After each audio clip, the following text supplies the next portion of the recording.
Well, hello and welcome to Trash with a capital T, Divinely Trashy, where we explore the interesting world of religious fiction, specifically Christian fiction. I'm already holding the book up so you guys can see what I'm dealing with today. So I decided to dive into the adult Left Behind books, but I didn't want to start with Left Behind. I've actually read that book about twice. And I need to prep myself before I even attempt to read it a third time because I don't want to go into any video without having read it. So I decided to actually start at the very beginning. This is the first book in the prequel trilogy. This is The Rising by Tim LaHaye and Jerry B. Jenkins. And this one specifically focuses on the birth of Nikolai Carpathia, who is, in the main series, the Antichrist. It also gives us the life story of Rayford Steele up until just before the actually first Left Behind book. He is the main character of one of the main characters of the Left Behind adult series, and we kind of get his upbringing and family life and all that stuff here. So, the short review: this book was very hard to get through. It is way too long. The pacing is a mess. It is so slow, which is disappointing because about the first 100 pages of this book were actually quite interesting. And then it never went anywhere. So the two main plots we follow for most of the book, we follow two characters. We follow Marlena, who is the woman who will eventually be the mother of Nikolai.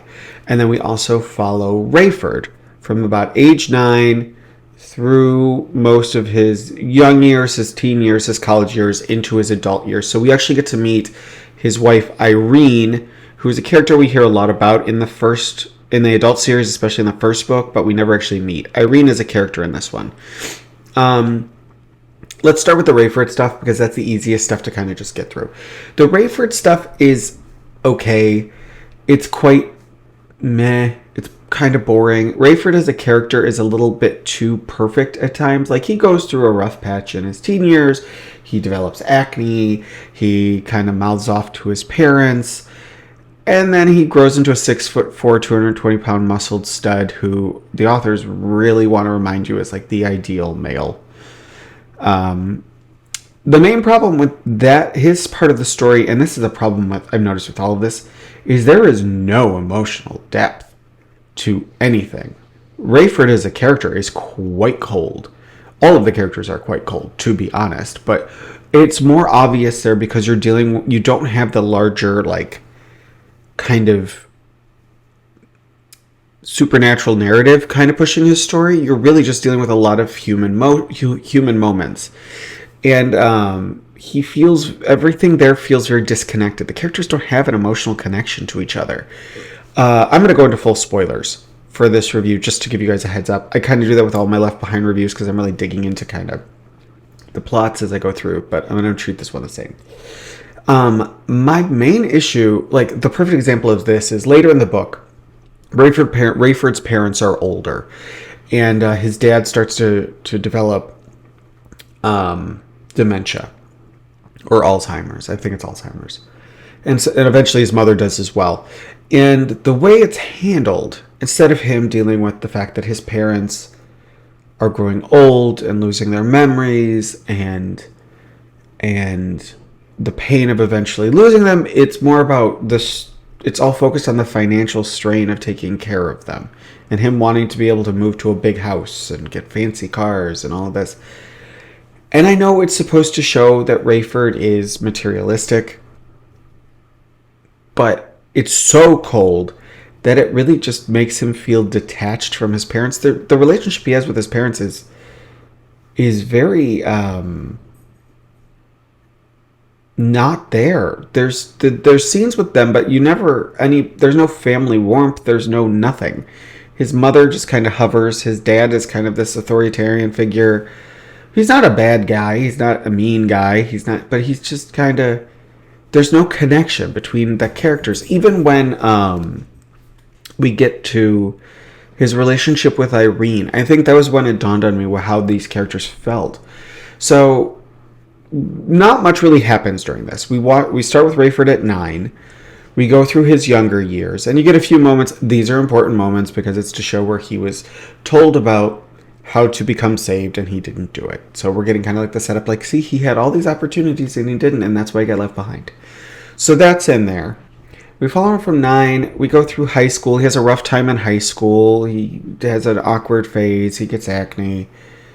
He thinks he might be able to go to college on a sports scholarship, but that isn't happening, and he falls in love with flying. And we kind of get the birth of Rayford as a pilot. And then he goes to college. He's in ROTC, and while he's there, he meets Irene, and he doesn't actually start dating her right away. He dates this other girl named Kitty, and their relationship implodes. And there's some drama there that I thought kind of worked, but there's not enough there to make it really stand out. And then his relationship with Irene starts up, and he eventually marries Irene, and they have kids. And that's kind of where we start. Left Behind is with him married and with 2 kids. And Irene as a character is okay. You kind of get that she's like this everyday kind of normal army brat. Like, the scenes with her are fine. We do get her come to Jesus moment in this book because they have to have one, and it's Irene's. It makes the way it works. It makes sense. It's kind of rushed through, which kind of shocked me. This book does not have a lot of, and because of the characters it's focusing on, it does not actually have a lot of like theological, like true theological debate. We really don't get into a lot of. This one feels the least religious out of all the books I've read. And I'll get that into why more when I get into Marlena, who is the other story that we follow. But I'm going to stick with Rayford for a second. And there was a scene where he and Irene are talking. And I think they were talking about his relationship with Kitty kind of falling apart. And I'm like, the dialogue is okay, but it feels like I'm watching like an instructional video. The dialogue doesn't feel like there's any emotion behind it. This is here to give you information to kind of like move along to the next point. So everything kind of rings hollow, and it's extra obvious in the Rayford sections because there's nothing else supporting it. This is all his journey. This is all his emotional journey, and we don't get anything. Rayford as a character is kind of this idealized masculine guy. But other than that, he doesn't feel rounded. He doesn't feel human. There's a coldness, and that coldness permeates everything in this book. Like, drastically. It is quite detached. The Marlena section, it doesn't hit as much until you get later into the book. So Marlena, let's get to Marlena, because that's where the interesting stuff actually happens. So she is Romanian. She is a professor. She is an academic. Definitely not a Christian. That is made abundantly clear. She is a skeptic. Which I guess is the worst thing you can be in these books. So she is married to a man named Soren, who is also a professor. He's very intelligent, but distant. They don't have a great marriage. We'll learn why in a little bit. Their relationship is not built on love. She describes their relationship almost as like friendly roommates. But she starts to get this urge. She wants to have a child. And she knows with Soren it's not really going to happen. But she keeps having this urge grow in her to have a child. She needs something. And that kind of leads her to going to the spiritualists classes that are being held in this library. And there she meets, I can't even remember her. Viv Ivans is the name she eventually goes by. It's like Viviana Romanov. She's this Russian spiritualist. And they don't hide the fact that she is talking to the devil. She's like calling him the morning star and all this stuff. And even Marlena's like, oh, you talk to Satan. You talk to Lucifer. Okay. But it draws Marlena in because Viv is able to talk to her about like, well, the spirits are saying you are going to get what you want. Your heart's desire is going to be granted. And they lure her in. And eventually she agrees to... They reveal very quickly they're Luciferians. They're not Satanists. They don't call them Satanists. They're Luciferians. I don't know if there's a difference, if this is an actual thing. But it's revealed very quickly that they're Luciferians, and they want her to birth this child who is going to be their. He's a gift from their master, and she is kind of has this little bit of a war in her head. Like, should she do it? And she has some supernatural occurrences that kind of push her to believe, oh, this is real. Okay, and she eventually does agree. She doesn't know who the fathers are because Nikolai has two fathers. There's this whole thing with genetics where they're genetically splicing two sperm together to create one so it'll can have the best of both fathers, and then it's implanted into her egg, and it's this overly complicated mess. But she agrees, and she eventually becomes very involved with the organization, but she never fully commits to Satan. And then she moves to this cottage, and this is where her story kind of stalls. Everything up until this point is actually quite interesting, but once we get to the cabin, once she gives birth, it gets so boring. Partially because Marlena, who is, we're told, is this very intelligent character, starts to get very stupid in the way she handles her son, specifically. But and the other people in the organization, she never fully realizes, they're basically we will kill you if you don't toe the line. They're stating how dangerous they are, and she does not listen.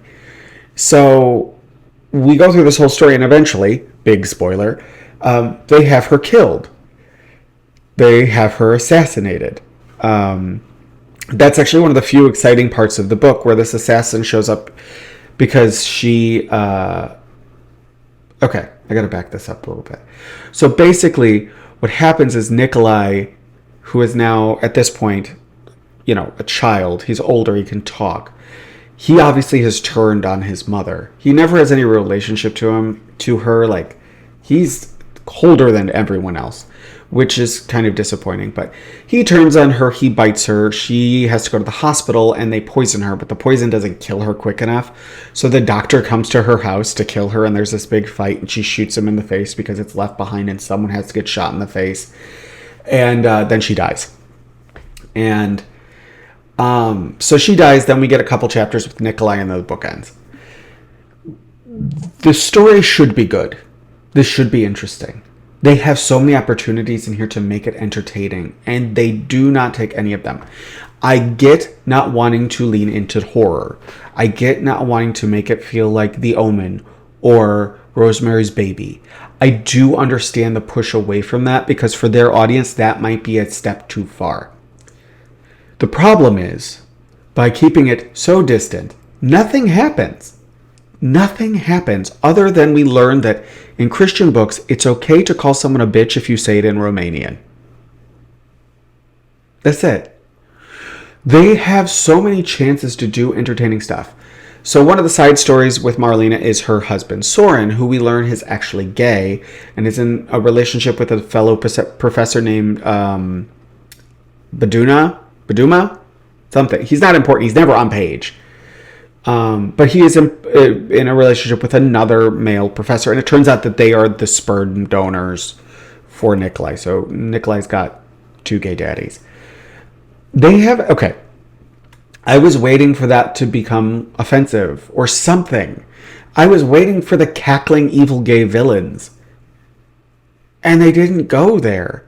I gotta put this book down. It is heavy and it is hurting my hand. Plus, I like talking with my hands. I keep shaking the book. I was so disappointed. Not because I wanted to be offended, but I'm like, you have the chance to do something entertaining. Give me cackling gay villains. Give me Jafar in Left Behind. They do not. We get nothing with these guys. Soren's kind of like, I'm cheating on you with this dude, and Marlene is like, oh, twist. And then nothing happens. They leave the book. Now, I will say, from reading some of the reviews of this, that the audience for this book, even though the gay couple are part of the Luciferians, they're the bad guys, their existence in the book upset a lot of readers. So I do kind of get why they didn't push too hard to include them more, because that was just including them was a risk, even if they're including them in a bad light. So I get that. But that we never actually get a cackling villain. We need it. They introduce a character who's like kind of like the connection to the big like shadow organization, because Tim LaHaye really loves the Illuminati, and there's kind of like this Illuminati organization run by Jonathan Stonegal, who is basically George Soros, who's funding everything, and like the guy, the connection, he has the stupidest name, and I was like, please make him something, make him interesting. His name is Reich Planchette, and he does nothing.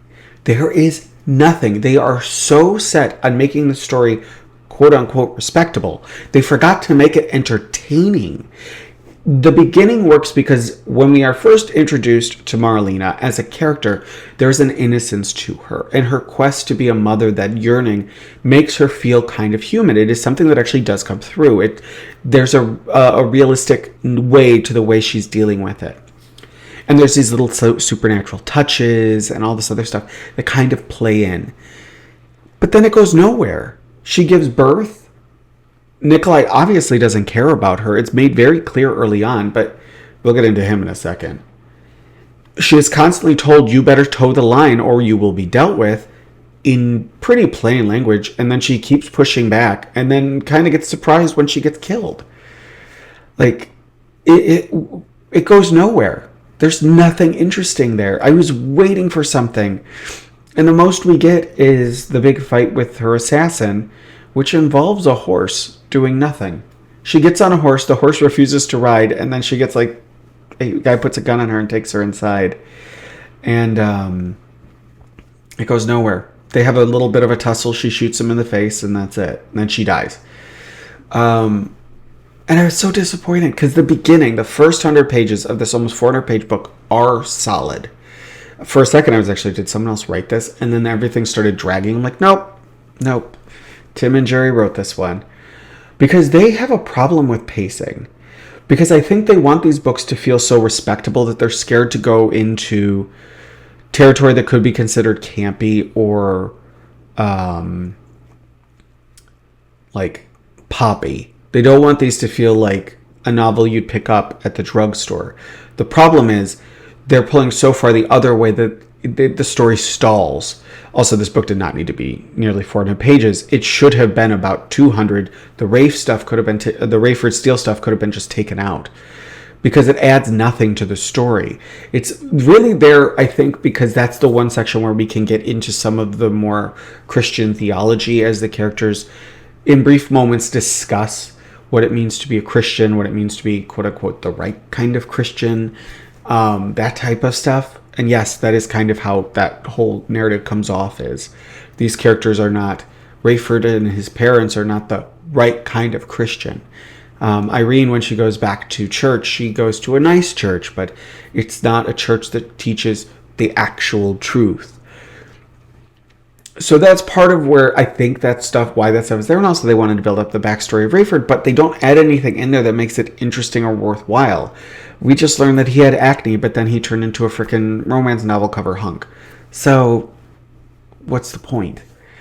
They try and inject some interesting stuff in there with this like near plane crash and stuff, but the way it's written is so technically heavy that it actually slows that scene down to make it uninteresting. Also, because he's the main character in the actual main series, in the adult series, we know he's going to survive it. So it kind of feels like this didn't need to be here. Lose it and maybe tighten this book up. The ending of the book, we also then start switching perspectives. So for the last probably like 4 or 5 chapters, we switch perspectives from Rayford and Marlena to Irene and Nikolai. To Irene and Nikolai. Sorry. And that is where the book literally becomes unreadable. It is so dull. Irene as a character, we basically just get her come to Jesus moment. That's it. They could have done more with her because the stuff with her in the beginning was kind of interesting, and then her conversion could have been interesting, but it feels kind of rote and kind of pat to what they had done before. The Nikolai stuff. Okay.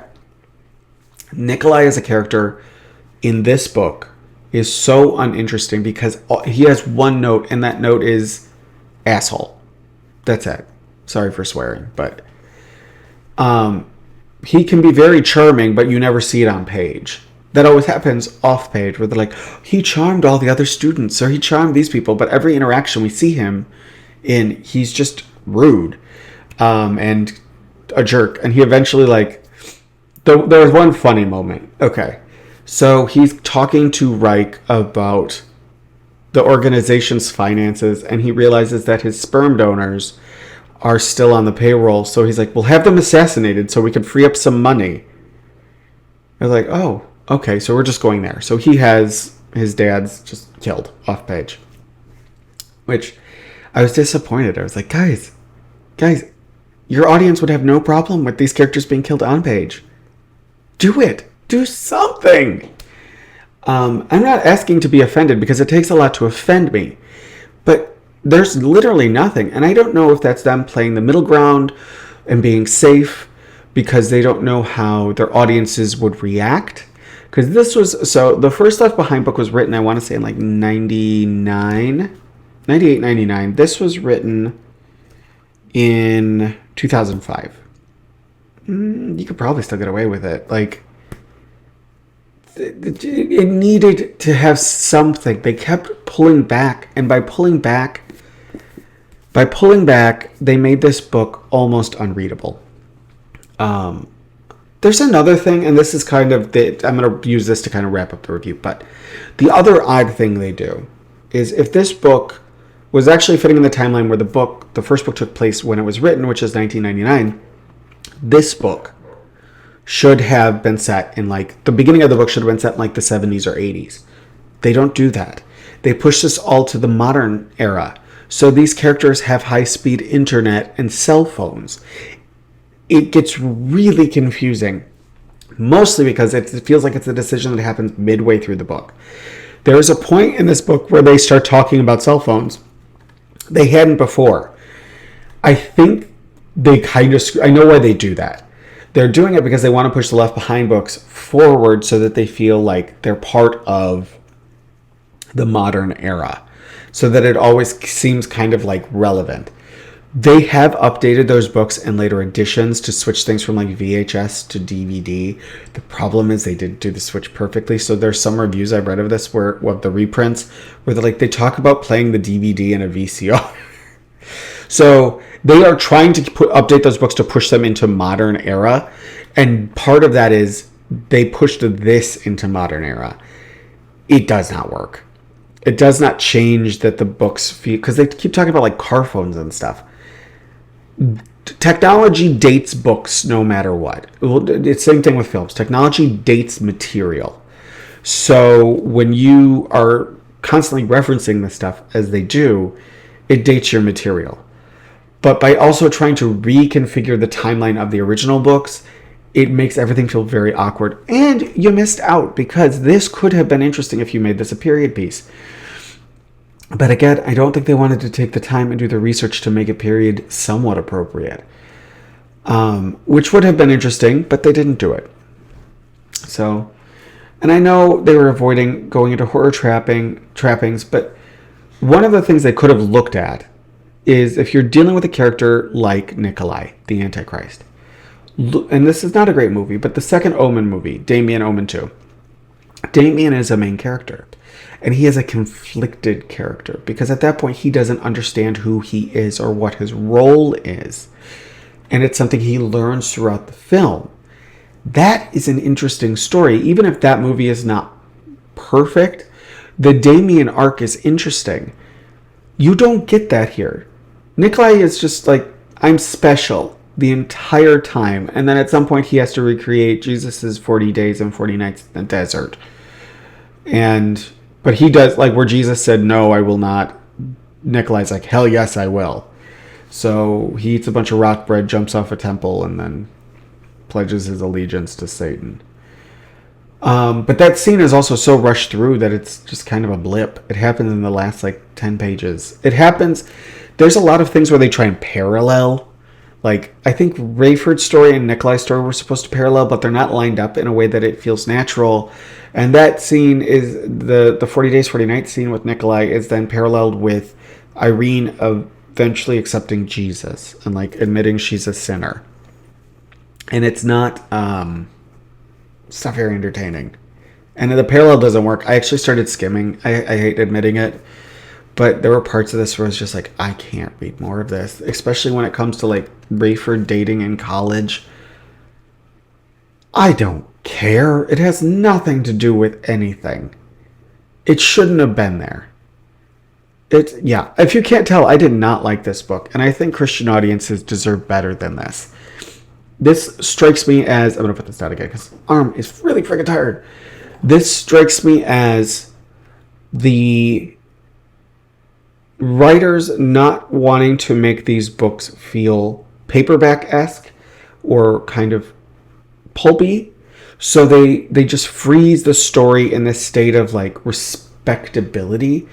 But they're not talented enough storytellers to carry it without a little bit of pulp.